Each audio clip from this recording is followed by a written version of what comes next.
Hello বন্ধুরা, আমি আপনাদের প্রিয় সঞ্চালিকা। আজ আমি আপনাদের জন্য নিয়ে এসেছি এক অসাধারণ, গভীর আবেগময় এবং রোমাঞ্চকর এক গল্প। এই গল্পটি আমাদেরই সমাজের এক প্রতিচ্ছবি, যেখানে অভাব, অভিযোগ আর পরিস্থিতির শিকার হয়ে একজন সাধারণ বাঙালি গৃহবধূ জড়িয়ে পড়েন এক নিষিদ্ধ সমাজবিরুদ্ধ সম্পর্কে। গল্পটি এক নাম প্রকাশে অনিচ্ছুক ফলোয়ার পাঠিয়েছেন, যিনি চান তার পরিচয় গোপন থাকুক। তার অনুরোধে আমি আজ আপনাদের শোনাব তার জীবনের এক গোপন অধ্যায়। তার আগে আপনাদের কাছে আমার বিনীত অনুরোধ, পুরো গল্পটি মন দিয়ে শুনবেন, কারণ গল্পের কোনো এক ফাঁকে আমি আমার ব্যক্তিগত আইএমও নাম্বারটি দেব। হ্যাঁ, আপনি ঠিকই শুনেছেন, যারা নাম্বারটি পেতে চান তাদের পুরো গল্পটি মনোযোগ সহকারে শুনতে হবে। আর হ্যাঁ, আমার চ্যানেলটি সাবস্ক্রাইব করতে ভুলবেন না। আমার নাম মিতালি, বয়স ৩৩। এই ৩৩ বছরের জীবনে এমন কিছু অধ্যায় আছে যা আমি নিজের কাছেও লুকোতে চাই, কিন্তু আজ এই অচেনা রাতের নিস্তব্ধতায় আমি সব বলতে চাই। আমার গল্প, আমার একাকিত্ব, আমার নীরব কান্না আর সেই নিষিদ্ধ প্রেম। আমার বিয়ে হয়েছিল বছর ১০ আগে। শান্তনু আমার স্বামী। শান্তনু খুব ভালো মানুষ, কিন্তু সময়ের সাথে সাথে জীবনের অভাবনটন, ছোট একটা ফ্ল্যাটে গাদাগাদি করে থাকা, দিনের পর দিন সঞ্চয়ের চিন্তা, সব মিলেমিশে আমাদের দুজনের মধ্যে একটা অদৃশ্য দেওয়াল তুলে দিয়েছিল। শান্তনু একা মানুষের উপর যে চাপ, তা হয়তো অন্য কেউ বুঝবে না।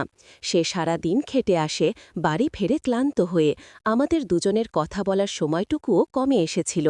আমি একাকিনী হয়ে পড়েছিলাম। আমার সব কথা, সব অনুভূতি চেপে রাখতাম নিজের ভেতরে। আমাদের সংসারে টানাপোড়েন লেগেই থাকত। শান্তনু একটা ছোট চাকরি করত, তা দিয়ে কোনো রকমে মাসটা চলে যেত।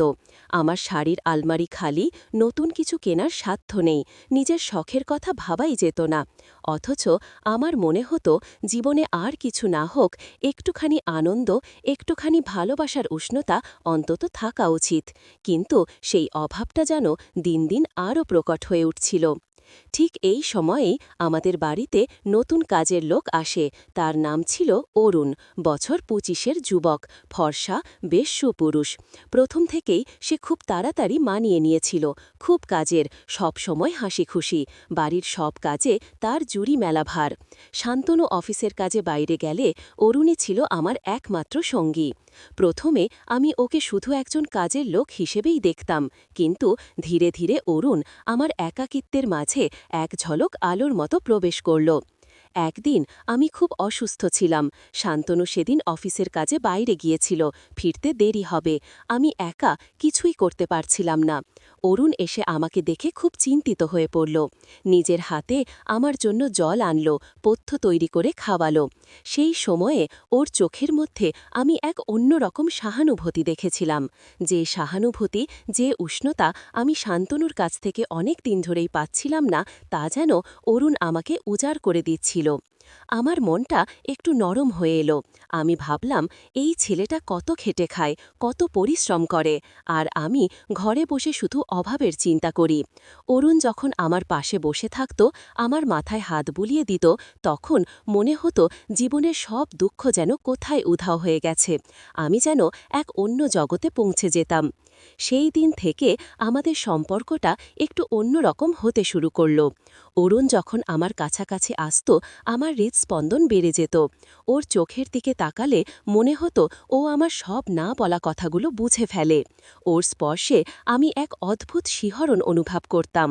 তবে ভয়ও করত, খুব ভয়। এটা ভুল, এটা পাপ, এই সব চিন্তা মাথায় ঘুরপাক খেত, কিন্তু মনটা যেন মানতে চাইত না। একদিন শান্তনু সেদিনও দেরিতে ফিরবে। অরুণ এসে আমাকে বলল, দিদি, আপনার শরীরটা ঠিক নেই, আজ আমি রান্নাটা করে দিচ্ছি, আপনি বিশ্রাম নিন। আমি শোবার ঘরে শুয়েছিলাম, অরুণ রান্নাঘরে কাজ করছিল।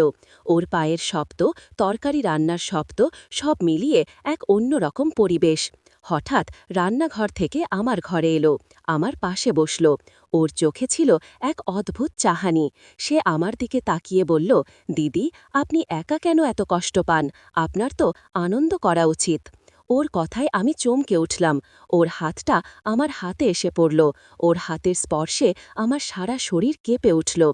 আমি কিছু বলতে পারছিলাম না। ও আমার মুখের দিকে তাকিয়ে রইল। ওর চোখে ছিল তীব্র আকর্ষণ। আমি ওর চোখে নিজের প্রতিবিম্ব দেখতে পাচ্ছিলাম।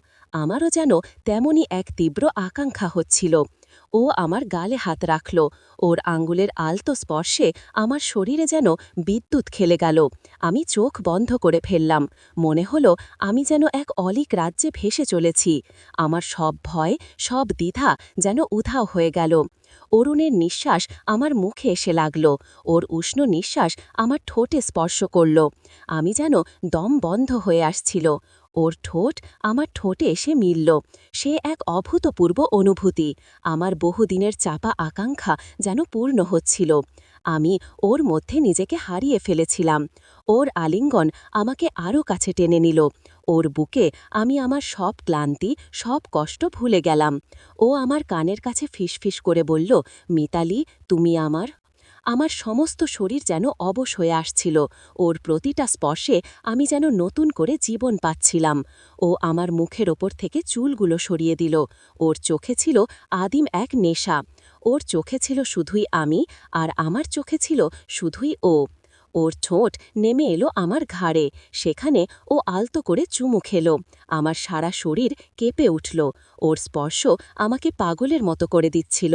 আমি ওর বুকে মুখ গুজে দিলাম। আমার চোখে জল এসে গেল। এ জল আনন্দের, এ জল ভয়ের, এ জল মুক্তির। অরুণ আমার কপালে চুমু খেল, তারপর আমার গালে, তারপর আমার ঠোঁটে। ওর চুম্বনের গভীরতা আমাকে আরও গভীরে টেনে নিয়ে যাচ্ছিল। আমি অনুভব করছিলাম আমি ভুল করছি, কিন্তু এই ভুলের আনন্দটা এত তীব্র, এত সুন্দর যে আমি তা ছাড়তে পারছিলাম না। ওর হাত আমার শাড়ির আঁচলের নিচে এসে লাগল। আমার নিঃশ্বাস যেন বন্ধ হয়ে আসছিল। আমার শরীরের প্রতিটি রন্ধ্রে যেন এক নতুন শিহরণ জেগে উঠল। আমি অনুভব করছিলাম আমি এক চরম মুহূর্তের দিকে এগিয়ে যাচ্ছি। অরুণ আমার কানের কাছে মুখ এনে বলল, মিতালি, আমি তোমাকে। ঠিক সেই মুহূর্তে দরজার বাইরে হঠাৎ আওয়াজ হল। শান্তনু ফিরল। আমার বুকের ভেতরটা ধড়াস করে উঠল। অরুণও চমকে উঠল। আমরা একে অপর থেকে বিচ্ছিন্ন হয়ে গেলাম। আমি দ্রুত নিজেকে সামলে নেওয়ার চেষ্টা করলাম। অরুণও স্বাভাবিক হওয়ার ভান করল। শান্তনু ঘরে ঢুকল। আমাদের দুজনকে দেখে ওর চোখে মুখে একটু বিস্ময় দেখা গেল। আমি কোনো মতে সামলে নিয়ে বললাম, ও, তুমি এসে গেছ। অরুণ আজ রান্নাটা করে দিয়ে গেল, তাই? শান্তনু ম্লান হেসে বলল, তাই তো দেখছি। আচ্ছা, আমি হাত মুখ ধুয়ে আসছি। শান্তনু যখন বাথরুমে গেল, আমি আর অরুণ একে অপরের দিকে তাকালাম। আমাদের চোখে মুখে তখন একরাশ ভয় আর চাপা উত্তেজনা। সেই রাতটা ছিল আমার জীবনের এক চরম রাত। আমি জানতাম আমি ভুল করেছি, কিন্তু সেই ভুলের হাতছানি আমি উপেক্ষা করতে পারছিলাম না। আমার আইএমও নাম্বার পেতে হলে পুরো গল্পটি মনোযোগ দিয়ে শুনতে থাকুন। পরের অংশে আমরা দেখব এই নিষিদ্ধ সম্পর্ক কোথায় গিয়ে দাঁড়ায়। এরপর দিনগুলো কাটতে লাগল এক অন্যরকম আবহে। অরুণ আর আমার সম্পর্কটা আরও গভীর হল। আমাদের গোপন সাক্ষাৎগুলো আরও উত্তেজক হয়ে উঠল। যখন শান্তনু বাড়ি থাকত না, তখন আমাদের দুজনকে খুঁজে পাওয়া যেত পাশের ঘরে বা রান্নাঘরে বা বারান্দায়, যে কোনো নিভৃত কোণে। অরুণের স্পর্শ ছিল আমার কাছে অমৃত। ওর উষ্ণতা আমাকে এক অন্য জগতে পৌঁছে দিত। আমি যেন ওর শরীরের প্রতিটা রেখায় নিজেকে খুঁজে পেতাম। ওর চোখে আমি দেখতাম আমারই প্রতিবিম্ব, এক হারানো প্রেম, এক হারিয়ে যাওয়া জীবন। আমার মনে হতো শান্তনু আমাকে ভালোবাসে না, বা হয়তো ভালোবাসে, কিন্তু সেই ভালোবাসাটা সময়ের সাথে সাথে ফিকে হয়ে গেছে। আর অরুণ, সে আমাকে নতুন করে ভালোবাসতে শিখিয়েছে। ওর কাছে আমি নিজেকে সম্পূর্ণভাবে সঁপে দিয়েছিলাম। ওর আলিঙ্গনে আমি আমার সব শূন্যতা পূরণ করতে পারতাম। একদিন আমি আর অরুণ বারান্দায় বসেছিলাম। আকাশ মেঘলা করে এসেছিল। শান্তনু সেদিনও অফিসে দেরিতে ফিরবে। অরুণ আমার হাতটা ধরল। ওর হাতের স্পর্শে আমি এক অদ্ভুত আরাম পাচ্ছিলাম। মিতালি, অরুণ বলল, আমি তোমাকে খুব ভালোবাসি। আমি ওর চোখে চোখ রাখলাম। ওর চোখে ছিল গভীর আবেগ। আমিও তোমাকে ভালোবাসি অরুণ, আমি প্রায় ফিসফিস করে বললাম। তাহলে আমরা কেন এভাবে লুকিয়ে থাকব? অরুণ বলল, চলো আমরা সব ছেড়ে চলে যাই। এই অভাব, এই একাকিত্ব, এই মিথ্যে জীবন, এসব ছেড়ে আমরা দুজনের নতুন জীবন শুরু করি। ওর কথায় আমার বুকটা কেঁপে উঠল। আমি জানি এটা সম্ভব নয়, কিন্তু এই ইচ্ছের হাতছানি আমি উপেক্ষা করতে পারছিলাম না। আমার মনে হচ্ছিল অরুণ আমাকে মুক্তি দেবে, এই ছোট দম বন্ধ করা জীবন থেকে আমাকে বের করে আনবে। কিন্তু আমি কিছু বলতে যাচ্ছিলাম, কিন্তু অরুণ আমার ঠোঁটে হাত দিয়ে দিল। কিছু ভেবো না মিতালি, আমি সব ব্যবস্থা করব। ওর চোখে ছিল দৃঢ় সংকল্প। আমি ওর দিকে তাকিয়ে রইলাম, আমার মনে এক অদ্ভুত আলোড়ন। আমি কি পারব কি এভাবে সব ছেড়ে চলে যেতে? আমার পরিবার, আমার সম্মান, আমার সমাজ, সব কি আমি এক নিমিষে বিসর্জন দিতে পারব? অরুণ আমার হাত আরও শক্ত করে ধরল। ওর চোখে ছিল এক নতুন স্বপ্ন, আর সেই স্বপ্নে আমিও যেন নিজের মুক্তির আলো দেখতে পাচ্ছিলাম। ঠিক সেই সময়ে বাড়ির সামনে একটা গাড়ি থামল। আমরা দুজনেই চমকে উঠলাম। অরুণ বলল, আমার মনে হয় এটা শান্তনু। আমাদের বুকের ভেতরটা ধুকপুক করতে লাগল। অরুণ দ্রুত আমার